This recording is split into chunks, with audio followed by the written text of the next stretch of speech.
예, 오늘 이 시간에는 계속해서 요한계시록을 살펴보도록 하겠습니다. 예, 요한계시록을 볼 때의 중요한 것은 그 한 부분을 깊숙이 파고 들어가다가 전체 구도를 잊어버리면 혼돈이 오기 쉽습니다.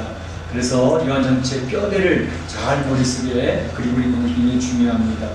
이제 말씀드렸던 것처럼 6장에서부터 16장까지는 7가지의 재앙이 3번 반복되는 내용이 나오고 있지 않았습니까? 이를테면 7 임의 재앙, 7 나팔의 재앙, 7 대접의 재앙, 이게 3가지 있는데 이제 6장에서는 7 임의 재앙이 있었고, 그리고 7 나팔이 부는 때가 어디라고 제가 말씀을 드렸죠? 7 나팔이 부러지는 때 성경 구절을 제가 말씀을 드렸는데 어딜까요? 왜냐하면 중요한 하나의 기점이 되기 때문에 제가 말씀드렸습니다. 11장 15절. 지난 시간에 말씀을 드릴 때 11장 15절에서 7번째 나팔을 부는 장면이 나옵니다. 사실은 7 나팔의 재앙은 8장과 9장에서 다 이해가 되어지고 있었거든요. 근데 8장과 9장에서 7 나팔의 재앙을 이미 이야기했는데 실제로 7번째 나팔을 부는 것은 11장 5절이란 말이죠.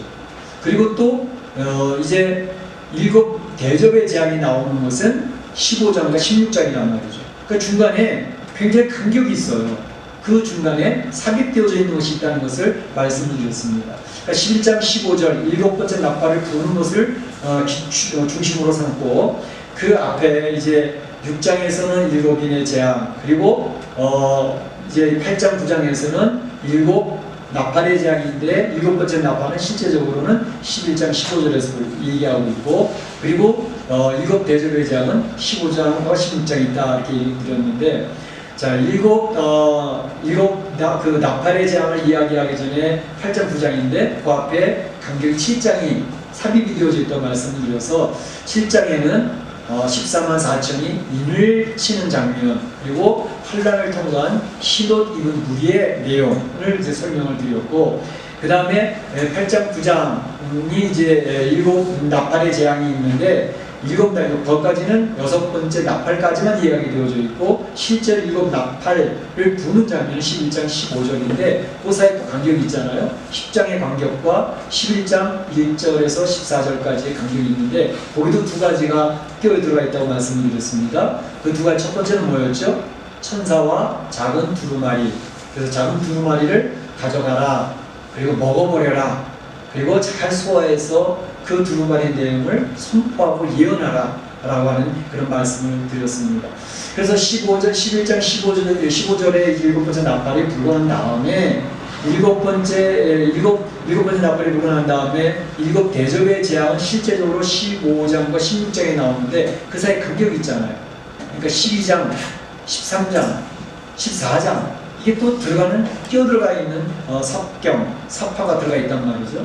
그래서 오늘 12장을 보는데 12장에 있는 내용은 바로 여자와 붉은 용에 대한 이야기를 이야기하고 있습니다. 이것은 7년 환란 가운데서 전반기 3년 반에 대한 내용을 이야기하는 것이고, 13장은 이제 7년 대환란 가운데서 후반기 3년 반에 대한 내용을 이야기하는데, 13장은 이제 여러분 잘 아시는 것처럼 2 짐승에 대한 내용이 나옵니다. 그리고 우리가 이제 주로 많이 이야기하는 13장 마지막 절에는 666에 대한 짐승의 표인 666에 대해서 많은 논란이 있잖아요. 그에 대해서 13장에서 이야기하고 있고, 14장에서는 바로 이제는 14만 4천의 찬양이 나오면서 땅의 심판에 대한 대항이 나오고 있습니다. 그래서 그 3가지가 또다시 삽입이 되어져 있고, 이제 15장 16장에서 7 대접에 대한 재앙이 쏟아지는 것으로 나오고 있는 것을 볼 수가 있습니다. 그래서 그 삽입되어지는 3가지 내용 가운데서 오늘 첫 번째는 바로 여자와 붉은 용에 대한 내용을 우리가 생각해 보려고 합니다. 그래서 12장의 내용도 17절 1절에서 17절까지 되어 있는데 이것도 3부분 나눌 수 있는데, 12장 1절에서부터 6절까지는 여자와 붉은 용에 대한 설명이 나오고 있습니다. 그래서 여자는 해로 옷 입은 여자, 그리고 발 아래는 달을 두고 있고 머리에는 12개의 별이 달려있는 관을 쓰고 있고, 그 여자는 지금 아기를 잉태했는데 아기를 낳으려고 애써서 부르짖고 있는 그런 모습으로 되어져 있습니다. 그런데 바로 아기를 낳으려고 하는 그 여자에게 이제 붉은 영이 다가와서 아이를 낳으면 내가 삼켜 먹어야지 그리고 있는 그러한 모습. 그런데 그 낳은 아기가 이제 철장 권세를 가졌다가 하나님 앞에 하나님의 보좌로 올라가 버리는 그런 모습이 나오고 있고, 그리고 여자는 이제 도망해서 광야로 가서 1260일 3년 반입니다. 42개월 그리고 이제 이 3년 반 3년 6개월 동안 광야에서 도망해서 피해게 되는 그러한 장면의 모습이 1절에서 6절까지 나오고 있습니다. 그리고 중간 부분에는 바로 이제 7절에서 12절까지는 하늘 전쟁이 있었다라는 이야기에서 미가엘 천사장과 용과의 그 두 무리가 싸우게 되어진 내용을 설명하고 있고, 그런데 거기에서 바로 이 붉은 영은 패배해서 다운 내어 쫓기는 그러한 장면이 되어져 있고, 이 내어 쫓기는 장면을 보면서 이제 하나님의 말씀을 가지고 있고 어린 양의 피로서 자기 목숨을 아끼지 아니하고 참 대항하고 있던 그러한 사람들이 박수를 치면서 이제 붉은 영이 쫓겨났으니까 패배를 보니까 이제 환호성을 치는 그러한 모습이 나오고 있습니다. 그러면서 이제 13절에서 17절까지 마지막 세 번째 부분은 이 붉은 영, 내어 쫓긴 붉은 영이 무엇인가 꼭 시도하려고 하는 그런 모습으로 12장 이렇게 부분이 되어져 있는 모습을 볼 수 있습니다.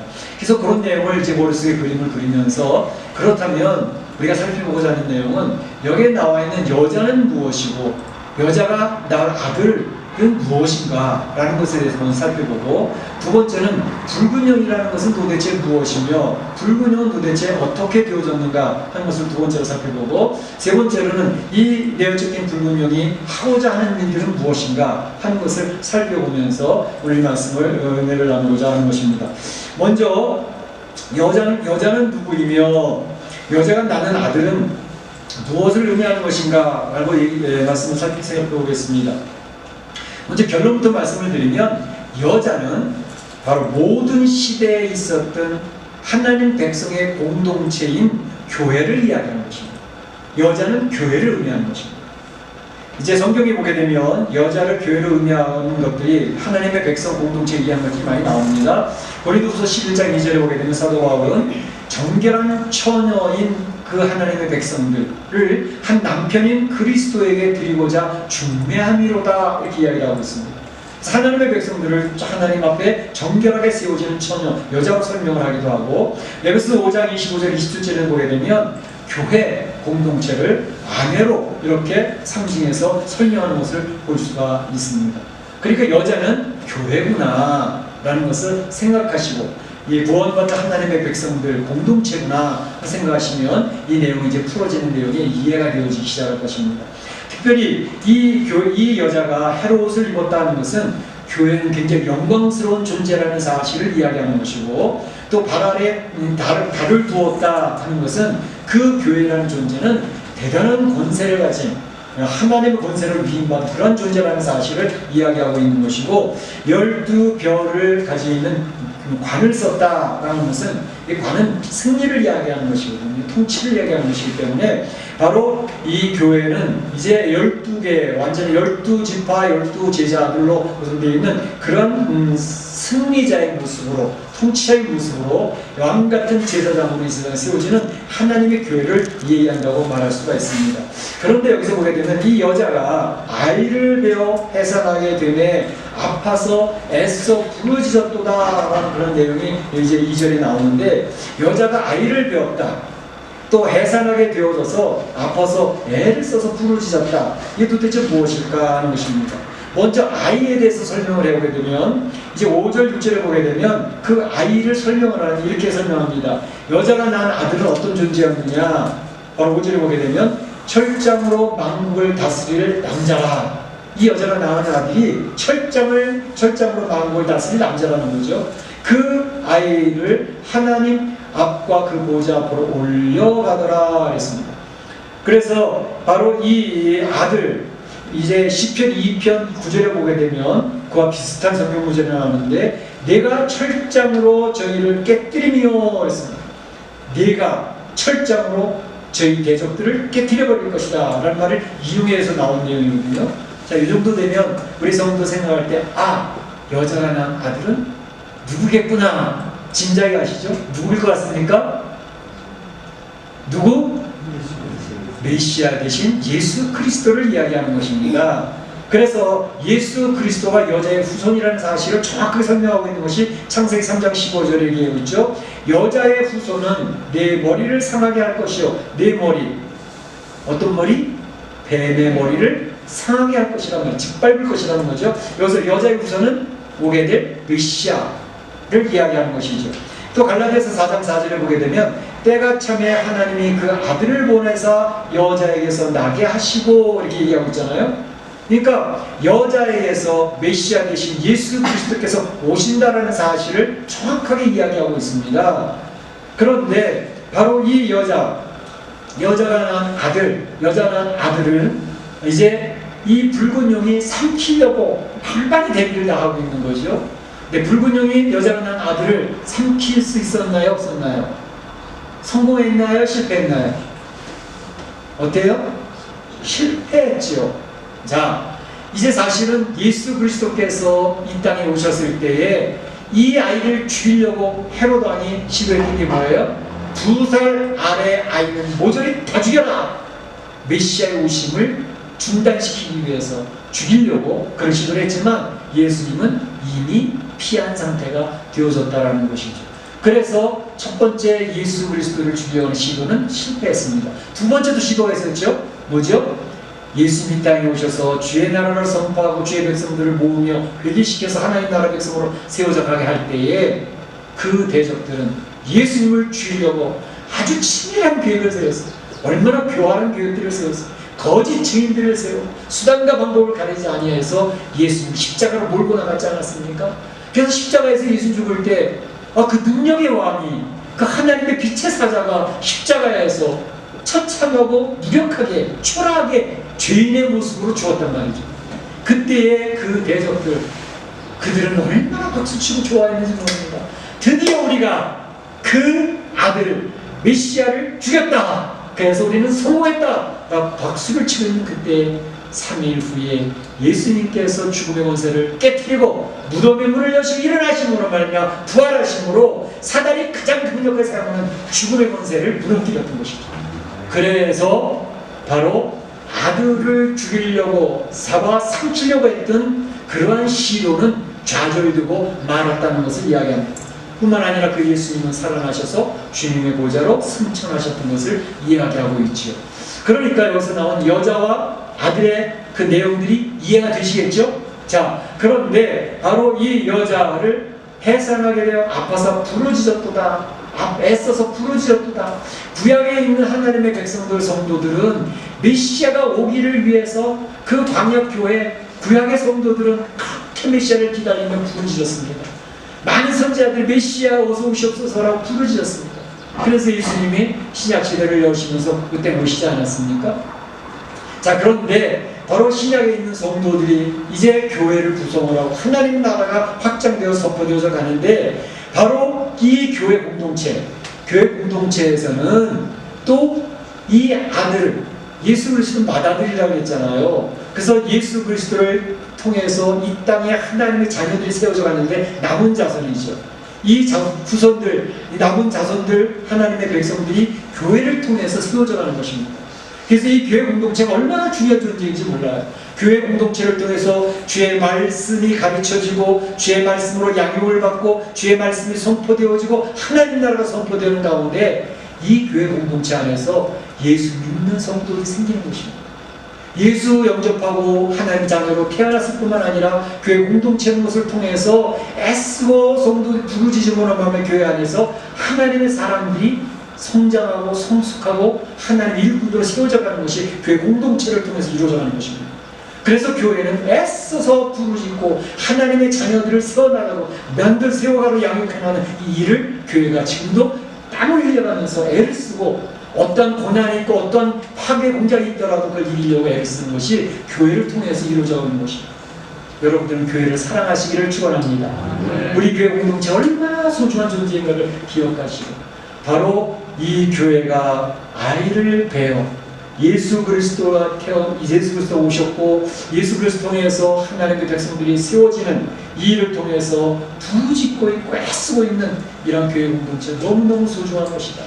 그래서 이 예수님으로 말미암아 태어난 주의 백성들은 교회를 목숨같이 사랑하는 겁니다. 교회를 위해서 헌신하는 것입니다. 너무나도 소중한 공동체이기 때문에 그렇습니다. 자, 그 다음 두 번째 살펴볼 것은 큰 붉은 용은 무엇인가, 그리고 그 붉은 용은 어떻게 되었는가 하는 내용을 살펴보겠습니다. 우선 큰 붉은 용에 대해서 오늘 성경은 정확하게 데피니션을 내리고 있습니다. 9절에 그 큰 붉은 용은 옛뱀이라고도 하고 그것은 나비이며 그것은 사단이다. 큰 용이 내쫓기는 옛뱀, 곧 나비라고도 하며 사탄이라고도 하며 이것의 존재는 온 세상을 꼬이는 자, 온 세상을 속이는 자, 꿰는 자로서 존재하고 있다라는 것을 이야기하고 있습니다. 바로 이 큰 붉은 용, 이 용은 머리가 몇 개예요? 머리가 7개. 관이 몇 개 썼어요? 7관을 쓰고 뿔이 10개. 이 뿔이라는 것은 사단이 사랑하고 권세가 공격할 것을 얘기하고 있고, 또 큰 붉은 용에 큰 자를 붙였던 이유는 그 붉은 권세가 굉장히 거대하고 막강하다는 것을 강조하고 있는 것입니다. 이 붉은 용으로 표현되고 있는 것은 잔인하고 재빨르고 아주 파괴의 속성이 대단하다라는 것을 이야기하고 있습니다. 특별히 이 붉은 용이 꼬리를 통해서 하늘의 별 3분의 1을 끌어가지고 땅으로 내려보내잖아요.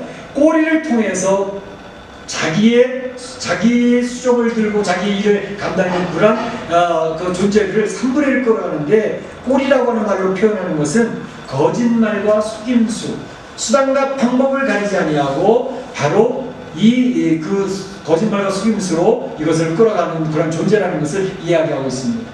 그래서 붉은 용이라고 하는 것을 정의하면 붉은 용은 사탄을 의미하는 것입니다.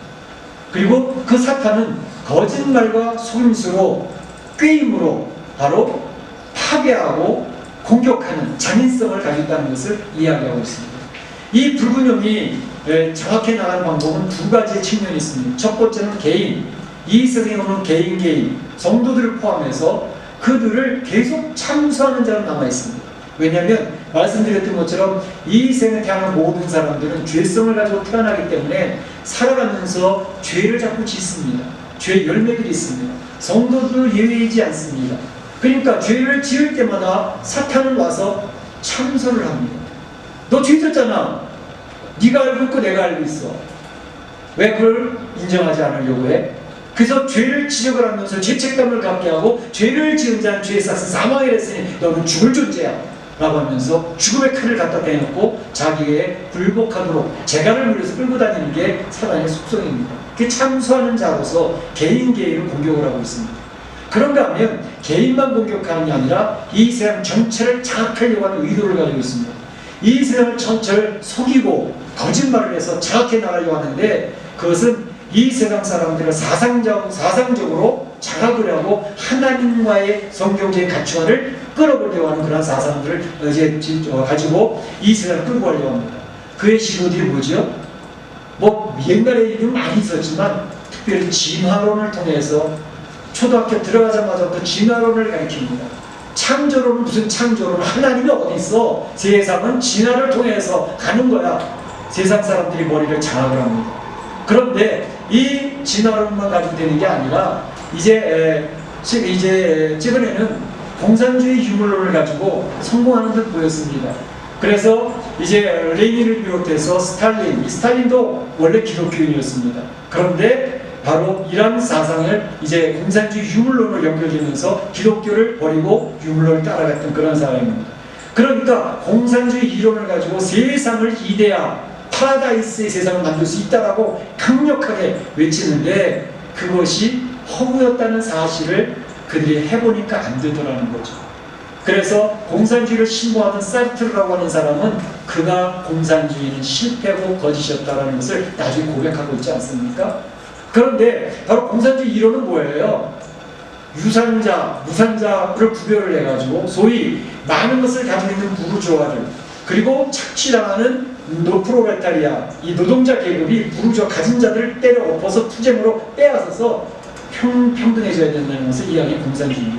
굉장히 경제적으로 어려움을 당하고 이제 업앤다운이 심한 경제적인 것을 노동자들도 부자가 될 수 있고 노동자들도 동일하게 대우를 받을 수 있다. 공산주의 이론이 굉장히 지식층한테 엘리트층한테 먹힌 거예요.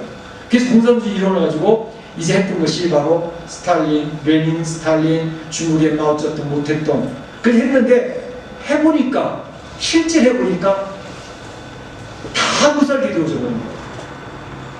이건 공산주의 자산은 안 된다는 걸 알게 됐어요. 그래서 1960년대에 갔을 때는 공산주의 이론을 이야기하는 사람한테 왕따를 당했습니다. 사람 취급을 안 해줬습니다. 그러니까 공산주의 얘기 더 이상 못하게 됐습니다. 그런데 공산주의 이 사상, 이 사단이 사용하던 이 사상을 옷을 받고 있습니다. 옷을 받고 있는 게 뭐냐면 1960년대, 70년대부터 일어났던 자크 데리다라고 하는 프랑스 사상가가 있습니다. 이 사람이 쓰였던 게 바로 포스트 모더니즘입니다. 옷을 갈아입는데 어떻게 옷을 갈아입었냐?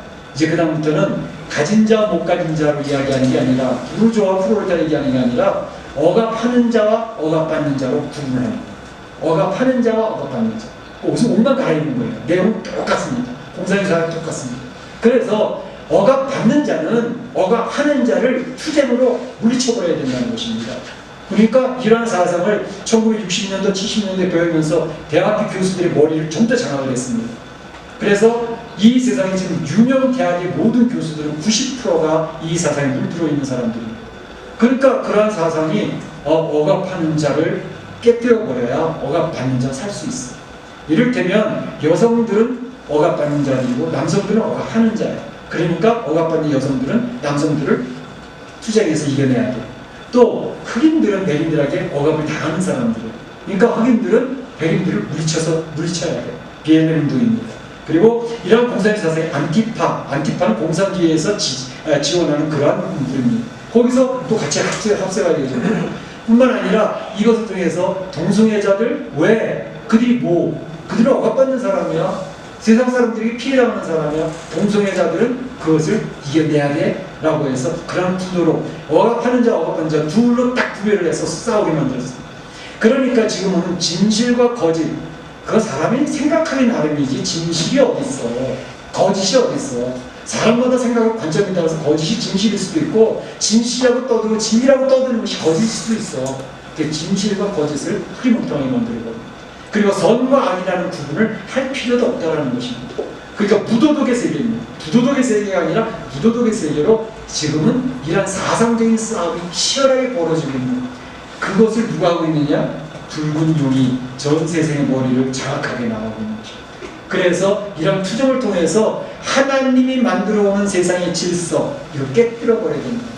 그래서 아방가르드 틀을 깨뜨려라 라는 것을 주장하는 게 포스트 모더니즘 그 사상이 지금 전 세계를 지배하고 있는 것입니다. 붉은 용은 앞으로도 계속 거짓말하는 자, 속이는 자, 꿰는 자이기 때문에 옷을 계속 바꿔 입으면서 하나님이 만들어 놓은 세상을 파괴시킬 것입니다. 그래서 가정을 파괴시킵니다. 교회를 파괴시킵니다.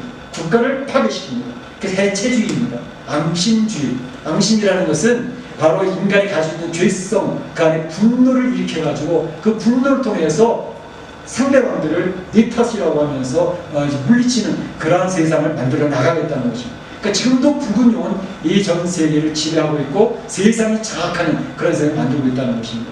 그러니까 이런 것을 보면서 이제 우리가 성경적인 가치관으로 분명히 서져 있고 마지막에 보는 교회 공동체거든요. 교회 공동체가 성경 가치관으로 딱 맞서고 있으면 바로 이러한 것에서 우리가 승리할 수 있다는 것입니다. 그런데 이 붉은 용이 하늘에서 쫓겨나는 이름을 얻습니다. 하늘 전쟁이 일어났는데 미가엘 천사장과 바로 붉은 용과의 싸움이 벌어졌는데 붉은 용이 패배하고 맙니다. 미가엘 천사장이 이겼습니다. 그래서 땅으로 내어 쫓기는 겁니다. 그런데 그것을 보면서 한 어린 양의 피와 하나님의 말씀을 가졌던 그 자기 목숨을 내걸고 저항하던 하나님의 백성들이 막 박수를 치며 환호하는 내용이 중간에 나오고 있는 것입니다. 우리를 참소하던 자가 드디어 쫓겨났다. 우리를 참소하던 자가 드디어 참소에 대한 이제는 무력화가 되어졌다. 더 이상 이 세상 사람들을 참소할 수 있는 권한을 빼앗겼다. 그런 얘기를 합니다. 그렇게 볼 때 붉은 용 사단이 참소할 수 있는 것이 무력화되어진 이유가 뭐죠? 무엇 때문에 참소하지 못하게 되어졌죠? 그것은 바로 예수 그리스도께서 십자가에서 우리 죄인들의 모든 죄를 끌어다가 거기서 처리를 하셨기 때문에 더 이상 죄를 가지고 죄책감을 주면서 죄로 처벌하겠다라고 하는 참소를 사단이 사용하지 못하게 되어졌던 것입니다. 그렇기 때문에 참소하지 못하게 되어지는 역사, 그러니까 미가엘 천사장이 이겼다고 하지만 미가엘 천사장이 붉은 영을 물리칠 수 있었던 최대의 공격물이 뭐였냐? 예수 그리스도의 십자가의 죽으심과 부활의 역사건, 죽음을 가지고 더 이상 사람들의 재간을 물려서 끌고 나가지 못하도록 하게 했던 하나님의 역사가 있었기 때문에 미가엘 천사장이 대승리를 하게 됐던 것입니다. 그러니까 이 붉은 영은 쫓겨나게 되어지는 것입니다. 바로 이런 모습을 보면서 이 순교자들이 이야기합니다. 자, 하늘나라에서 이미 승리가 이루어졌으니 이 땅에 있는 주의 백성들아, 이 붉은 용을 잘 분별하고 잘 계산하고서 잘 처리해야 돼 라고 얘기합니다. 그래서 마지막에 이야기하는 게 바로 이 땅으로 내쫓긴 붉은 용은 이 땅에서 무엇을 하려고 하는가 하는 것을 우리가 알아야 되겠다는 것입니다. 그래서 13절에 나와 있는 것처럼 남자를 낳은 여자를 핍박하는지라, 이 여자를 핍박하는데 온 이제 힘을 기울이려 했습니다. 그래서 그 내용이 뭐냐면 물을 토하여 가지고 여자를 떠내려가게 하려고 했다는 것이죠. 여기서 물을 토하여서 여자를 교회 공동체를 떠나보려고 파괴시키려고 했던 그런 것들은 교회에 대한 재앙, 교회에 대한 혼란과 핍박, 또 교회에 대한 사상적인 것들로 인해서 장악해가지고 세상 사람들이 여론이 그렇게 형성됐는데 교회 다니는 사람들은 뚱딴지 같은 소리 한다고. 저 어리석은 사람들 아니야? 전 세계 90%의 여론이 이런 사상으로 물들어 있는데 10%도 안 되는 교회가 저항을 해본다 한들 무슨 힘이 있겠는가? 그러니까 물과 같이 이 세상을 밀어붙이고 교회를 밀어붙이려고 하는 그러한 모습이 있게 되어진다는 것을 이야기하고 있습니다. 그런데 놀라운 일은 이 땅, 죄악을 상징하고 불신의 장소인 이 땅에서 그 붉은 영이 막 물을 토해내고 쏟아내서 여자를 밀어내려고 하는데, 그런데 땅이 그 물을 다 마시어 버렸더라 이렇게 얘기를 하고 있습니다. 용의 입에서 나온 강물을 삼켜버리니 땅이 여자를 도와 그 입에 벌려 용의 입에서 나온 강물을 삼켰다. 이거는 하나님께서 기적적으로 이 세상을 이제 역사하실 것을, 그래서 이 여자 여인 교회 공동체를 보호할 것을 선언하고 있는 것을 볼 수가 있습니다. 이제 붉은 용과 예수 그리스도의 대적의 그 프레임은 정확하게 잡혀 있습니다. 첫 번째로 붉은 용 사탄은 이 세상의 메시아 되신 예수 그리스도의 낳은 아들을 주려고 시도했지만 그 첫 번째 시도는 실패했다. 헤롯 왕에 의해서 십자가의 죽음으로 인해서 그가 엄청난 치밀한 계획과 교활한 모습으로 했지만 실패했다는 거죠. 그 다음에 붉은 용의 이제 목표 타겟은 바로 교회였습니다. 여자였습니다. 이 여자를 공격을 해서 여자를 무너뜨리고 파괴하고 진화론으로, 공산주의 사상으로, 포스트미주의 사상으로 이제 가진 자, 못 가진 자, 또 억압하는 자, 억압받는 자를 구별을 해가지고 세상에서 사람들끼리 싸우도록 만들어서 하나님이 만들어놓은 아름다운 질서 있는 세상을 파괴하려고 하는 그 세상을 이것이 공격하고 있지만, 바로 이것은 저 환란 전 3년 반의 하나님의 그 환란의 시기에 한때, 두때, 반때, 다니엘서에서 얘기한 것, 바로 이러한 1260일, 42개월, 바로 이 여인을 파괴시키려고 했던 이러한 시도. 그래서 여인은 광야로 피해가서 거기서 1260일 동안 그곳에 머무르게 되는데, 그 교회 공동체가 피 있는 동안에 하나님의 사람들을 계속 키워낸다는 것입니다. 하나님의 백성을 키워나고 양육시키고 성숙시키고 성장을 시켜서 사단과의 싸움에서 이겨낼 수 있도록 준비를 시키고 있다는 것을 이야기하고 있습니다. 그랬더니 땅으로 쫓겨난 이 붉은 용은 무엇을 하느냐? 이제 교회 안에, 교회를 전체를 몰아내는 게 아니라 성도 개인을 공격하는 모습으로 다가오고 있다는 것입니다. 그래서 여인의 남은 자손, 예수 그리스도에 뒤따르는 자손들, 그 자손들을 개인적으로 공격을 한다는 것을 이야기하면서 이제 이 남은 자들을 하나님의 계명을 지키며 예수의 증거를 가진 자들과 더불어 싸우려고 바다 모래 위에 섰더라 하는 것이 17절 마지막에 마무리잖아요. 그 13장이 벌어지는데, 바로 13장에 들어가게 되면 성도들 개인을 7년 환란 후반기 3년 6개월을 어떻게 성도들을 공격할 것인가, 그 성도들이 얼마나 처참한 모습으로 되어질 것인가 하는 그런 것들을 이야기하는 일이 벌어지게 되는 것입니다. 자, 그래서 오늘 성경에서 이야기하는 내용은 뭐냐면, 그럼에도 성도들아 두려워하지 말고 너무 놀라지 마라. 힘을 내라. 왜? 하나님이 교회 하나님이 철저히 보호할 것이기 때문에 걱정하지 말아라. 그래서 큰 독수리의 두 날개로 여자를 보호해서 지켜내는 것처럼 신명기 32장 11절, 10절부터 12절까지도 그런 내용이 나와 있죠. 제가 한번 읽어드리면 이런 내용입니다. 신명기 32장 10절부터 여호와께서 그를 황무지에서 짐승을 부리는 광야에서 만나주시고, 여호와께서 하나님의 백성들을 광야에서 만나주셨다는 것입니다. 그리고 그를 호위하시며 보호하시며 자기의 눈동자같이 지키셨더라.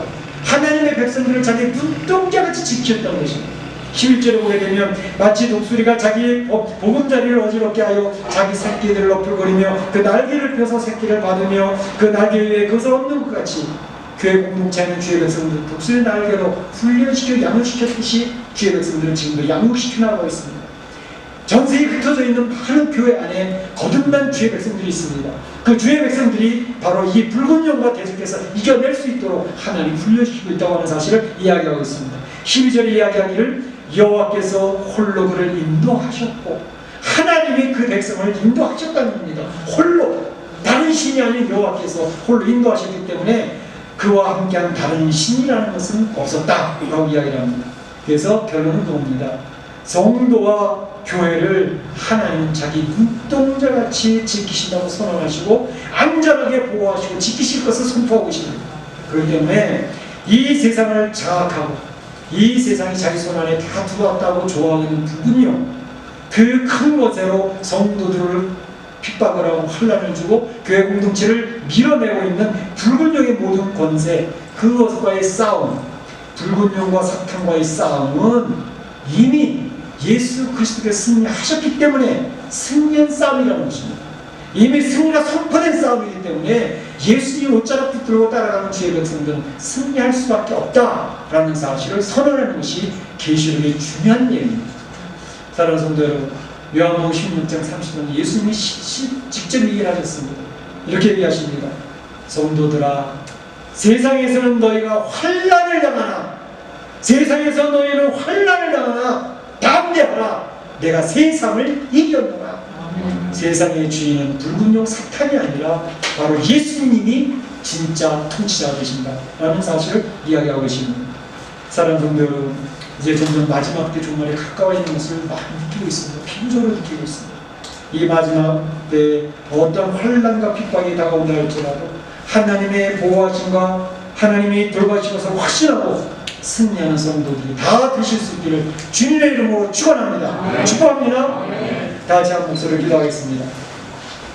오늘 주신 말씀 기억을 하고, 여자는 무엇이고 낳은 아들은 무엇이고 붉은 용은 무엇이고 붉은 용의 존재는 어떻게 되었는가, 지금 이 마지막 때 붉은 용은 주의 백성들을 향해서 교회를 향해서 어떻게 도전해 오고 있는가 잘 기억하시고 시대를 분별하고 성경적인 가치관에서 흔들림이 없이 바로 서는 그러한 역사에 들어서 기도해 주시기 바랍니다. 같이 기도합니다. 사랑의 하나님,